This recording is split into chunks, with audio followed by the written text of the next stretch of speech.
A recent study reported at least a fifth of horses are now obese, and the problem doesn't stop there.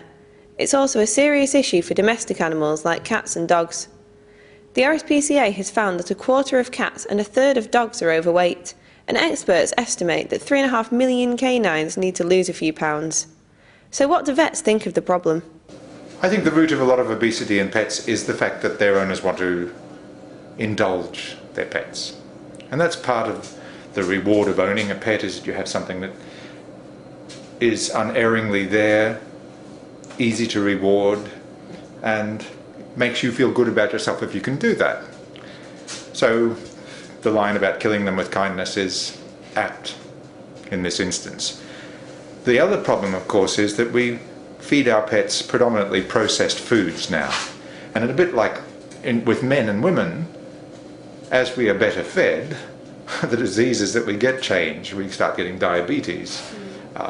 And in pets, obesity and joint problems and diabetes, sugar diabetes, are all things that come as a consequence of being overfed. The processed foods aren't at fault per se. It's the amount of them that's fed by people to their pets. And in the urban environment, of course, some pets don't get enough exercise, so it's a combination of both things. This is Roger. He's the owner of 2 dogs, but he struggles to keep the weight of 15-year-old Gromit under control.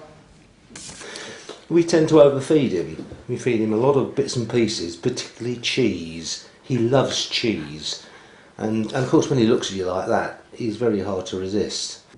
The urge to reward good behaviour, or even spoil a pet, is not uncommon, and the treats available look fairly harmless.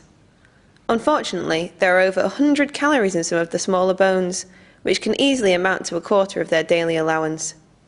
Many owners forget that the animals also need to burn these extra calories off somehow. He would be a little bit slimmer if I were able to take him out for walks, but unfortunately I'm so busy I just don't have time. And so all he can do is just walk in the garden, and we've got a very small garden.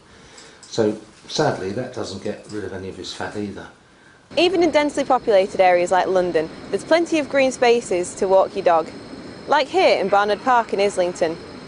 I went to speak to Jo, an experienced dog owner who keeps her dog Lottie fit and healthy with plenty of long walks and exercise. And how often do you walk her? She has a walk in the morning, a good 2 hours, quite a slow walk, and she has a walk in the afternoon or the evening, again about an hour and a half. Gromit's owner is now one of the growing number of busy people who are hiring dog walkers to ensure their pets get the exercise they need. In London alone, there are over 500 organisations offering this kind of service. Unfortunately, it's not as simple with cats, as Mr. Barter explains. It's actually quite difficult to get a cat to do exercise. If they want to sleep all day, they will sleep all day. So the solution lies with perhaps going back to the basic behaviour of cats, for instance, and that is that they would hunt 10 times a day and they'd get a very small meal. They'd have some activity involved with getting that meal, and the balance that happens with that activity is how they keep lean and fit. So little things like having feeding balls with small holes in them and the dry food is slowly fed and the cat has to do something to get the food out of them. Hiding the food around the house, making the cat work and look for its food, rather than just having a very large bowl of food in one place that the cat just has to take a few steps to fill itself up and walk away. Vets are always on hand to offer advice on exercise plans, and regular checkups are a vital part of any healthy animal's life. Additionally, they can provide you with healthy and nutritious pet foods, which contain an excellent balance of all the necessary proteins, vitamins and minerals. Too little exercise, excess fatty foods and too many snacks are all causes of pet obesity, just as they are in humans. Treats may seem like a good idea, but moderation is key.